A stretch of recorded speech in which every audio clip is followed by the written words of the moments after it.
Let's continue with our lecture on attached growth reactors. We have covered the basic theories of biofilm, including the diffusion and reaction model, and 3 different approaches used to solve a model. Now, let's look at specific types of attached growth reactors and their modeling and applications. I'm only going to focus on 2 types of attached growth reactors: the fluidized bed bioreactors and the packed towers, as they are commonly used attached growth configurations. Because of the high efficiency and very small footprint, the fluidized bed bioreactor is usually adopted to treat high-strength industrial wastewater. The packed bed bioreactor, on the other hand, is no longer widely used in wastewater treatment, but is gaining popularity in drinking water treatment. Let's first look at the fluidized bed bioreactor. In FBBR, the biofilm is grown on the carrier particles or as granules without carriers, suspended in the bioreactor by the upflow. Because of the high specific surface area of the particles or granules, a high biomass concentration can be achieved in FBBR, typically ranging from 15,000 to 40,000 mg per liter. Therefore, a very short HRT can be used, resulting in a very small reactor volume and low capital cost. In the meantime, high effluent quality can be achieved because of the high biomass concentration. It also does not have the risk of clogging and plugging that can occur in packed towers, which I will cover in a later section. But FBBR requires a lot of operational attention to maintain its mass transport performance by controlling its hydraulic condition and managing the biofilm thickness. Additionally, modeling FBBR can be complex, as it includes the interaction among the hydrodynamic conditions, biofilm development, decay and detachment, and substrate diffusion and reaction. During the operation of FBBR, a dynamic steady state is maintained within the reactor. As a result of the net growth, the thin biofilm on particles gets thicker, lowering its specific surface area, decreasing the average reaction rate, and increasing the height of the fluidized bed due to the decrease of a density and increase of a drag. And increasing the height of the fluidized bed due to the decrease of density and increase of drag. To avoid the loss of carrier particles resulted from uncontrolled bed expansion and increased overall efficiency of the reactor, these particles with thick biofilm are collected from the top of the reactor. Through shearing, biomass is removed from biofilm on these particles and wasted from the reactor, while the particle with thin biofilm are returned to the reactor. To avoid excessive shearing in the reactor by gas, oxygen is not supplied directly into the reactor, but is typically supplied to the influent before entering the fluidized bed bioreactor. Moreover, biofilms attached to particles has different hydrodynamic conditions from the granules without carrier particles. I will elaborate on that later. But first, let's look at their commonalities and develop a model for the FBBR. As mentioned previously, the FBBR combines the interacting fluidization model, the biofilm development, and substrate diffusion and reaction in the biofilm. So, we'll first look at the hydrodynamics of clean particles, then the effect of biofilm development on particle fluidization, and the effect of fluidization on substrate diffusion and biofilm development. Finally, incorporating this into the reactor-wide mass balance can help us size the reactor and determine the relationship between performance and control parameters. Let's first look at the fluidization of clean particles. When there is no upflow, the particles will be packed at the bottom of the reactor. The forces applied to one particle are its own gravity, the downward force from the gravity of particles on top, buoyancy, an upward support force from the particles below, with the increase of the upflow superficial velocity, which is the flow rate divided by the cross-sectional area. More flow passes through the pores between the particles, creating more drag, which is essentially the friction between the water molecules and the particles. The drag causes a hydraulic pressure drop, but also replaces the upward support and downward forces to balance out the gravity. When the drag force plus buoyancy equal to the particle gravity, as indicated by point A, the forces from neighboring particles become zero. The particles start to be fluidized. Please note that the superficial velocity does not equal to the local water velocity that creates the upward drag force at this point. The latter is much larger because water needs to squeeze through the pores. The further increase of the superficial velocity no longer increases the pressure drop, but only expands the bed, therefore increases the bed porosity and bed height. Eventually at point B, the particles are distant enough from each other that the local upward water velocity no longer depends on the porosity, but approximately equals to the superficial velocity, which should also equal to the terminal settling velocity of the particles, as the particles are suspended in the reactor. We can first write the balance of force equation at point A, where the drag force plus buoyancy equals to the gravity of the particle. The drag force depends on the local upflow velocity, which is influenced by the bed porosity. Rho W is the density of water, while Rho P is the density of a particle. VMF is the minimum superficial velocity to cause fluidization, and epsilon m is the bed porosity. dP is the particle diameter, while mu W is the viscosity of water, and g is the gravitational acceleration. At point B, the balance of force no longer depends on the porosity, but is only determined by the superficial velocity, which equals to the terminal settling velocity of the particles, denoted by Vt.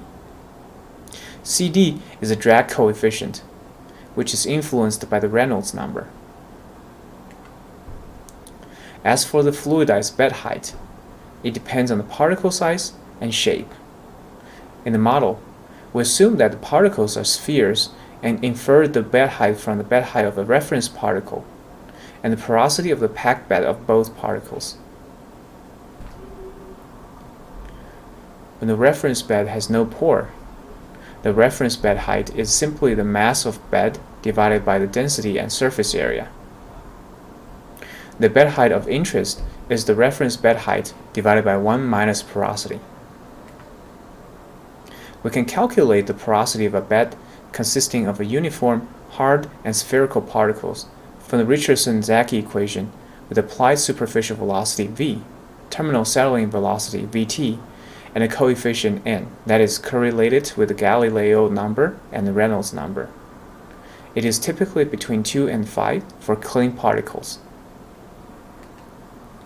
When selecting particles for FBBR, we usually prefer to use those whose bed height does not vary much at different hydraulic conditions so that we can achieve relatively stable operation and performances.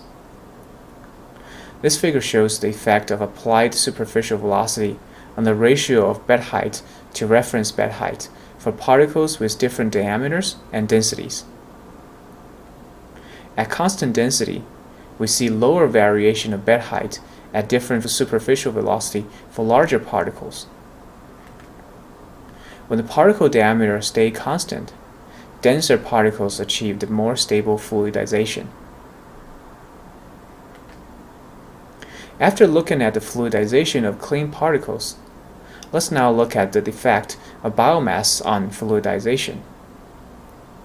Except for the basic change of particle size, the overall density of the bioparticles, Rho B, should also be the weighted average of clean particle density, Rho P, and wet biofilm density, Rho FW. The latter, of course, is determined by dry biofilm density and moisture content. Interestingly, the dry biofilm density is a function of biofilm thickness, as shown in this figure. Finally, the drag force on the bioparticles is also influenced by the biofilm because it changes the hydrodynamics of our bioparticles. You can see from this figure the effect of terminal Reynolds number on particle drag coefficient determined by different sources. This empirical equation describes that relationship. The values of A and B can vary according to different sources. Because of the change in diameter resulted from biofilm growth, the bed height changes accordingly. This figure shows the effect of biofilm thickness on the ratio of bed heights to reference bed height. The expression for porosity stayed the same even with biofilm. The coefficient N can now be directly calculated from the Galileo number, which is determined by the diameter and density of the bioparticles and the density and viscosity of water. Clean particles with different densities and diameters react differently to biofilm growth. The figures demonstrate how the relative biofilm thickness, which is normalized by clean particle diameter, affect the terminal settling velocity, which determines the fluidization superficial velocity. In general, smooth and spherical bioparticles settle faster than rough and non-spherical bioparticles. The increase in relative biofilm thickness decreases the terminal settling velocity for denser particles as it increases the drag force. But if the clean particles are lighter than the biofilm, the effect of biofilm thickness is reversed. This is important for stratification control. If dense particles are used, bioparticles with thick biofilm tend to float to the top. We can easily collect them, shear the biofilm, and return them back to the bioreactor. The bioparticles with thin biofilm will stay at the bottom of the reactor, where there is high concentration of substrates and dissolved oxygen. Moreover, thin biofilms mean short diffusion distance and high effectiveness factor. This leads to a high reaction rate. When the biofilm grows thicker, they will flow to the top to be collected and sheared again. But if light carrier particles or sludge granules are used, bioparticles with thick biofilm tend to stay at the bottom. As the increase of biofilm thickness, they become deep biofilm where the substrate is completely depleted before reaching through the biofilm. A proportion of the biomass within the biofilm are without substrate and becomes inactive biomass. This drastically reduces the reactor efficiency. We need to consider removing the bioparticles for shear from the bottom, which can be less straightforward to achieve than removing from the top. This chart shows us how to utilize all the hydrodynamic equations we have mentioned. We start by guessing the biofilm thickness. From that, we can determine the bioparticle diameter and dry biofilm density, from which we can calculate the wet biofilm density and bioparticle density. We can determine the drag coefficient from Reynolds number and calculate the terminal settling velocity from the drag coefficient and bioparticle density. After determining the coefficient N from Galileo number, we can use that to determine the bed porosity and eventually the calculated bed height. Then we can compare the calculated bed height with the desired bed height for design. If the calculated value is too large, we should consider reducing the biofilm thickness and conduct a new round of calculation until the calculated bed height matches the desired design bed height. From the bed height, we can calculate the biofilm concentration per unit of bed volume. We can achieve the desired biofilm thickness by controlling the shear conditions. The previous calculations are based purely on hydrodynamics. We also need to investigate the biomass growth and substrate utilization from the perspective of diffusion and reaction to determine if that thickness can be achieved by growth. We can apply the basic theories of biofilm modeling that we have covered in the previous section, but utilize the spherical coordinates and take into consideration the effect of fluidization on substrate mass transport and biomass growth in biofilm. Let's first look at the substrate mass transfer in the stagnant boundary layer. The external mass transfer coefficient is influenced by the hydrodynamic conditions surrounding the particles.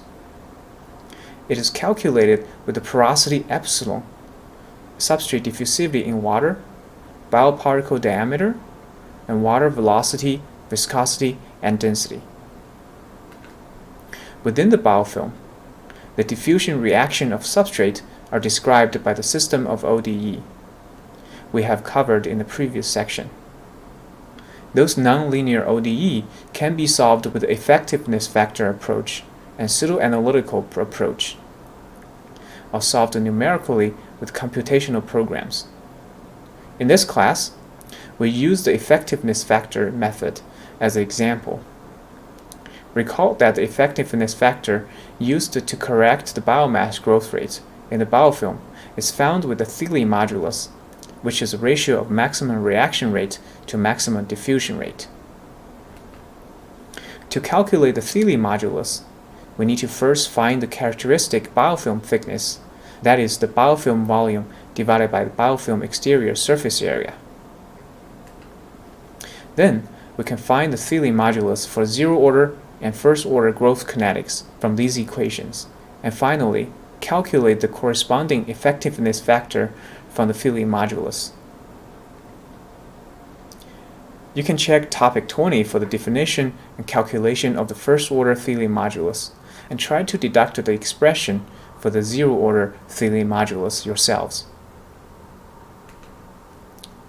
This figure shows the relationship between the Thiele modulus and the effectiveness factor for zero-order growth.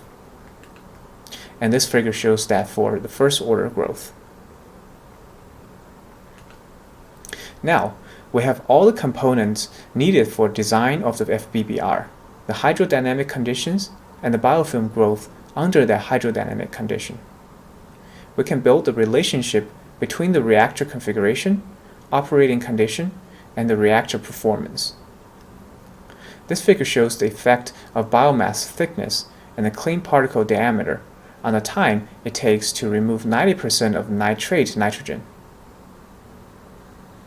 The combination of small particles and reasonably thin biofilm can achieve the performance goal with the smallest amount of time.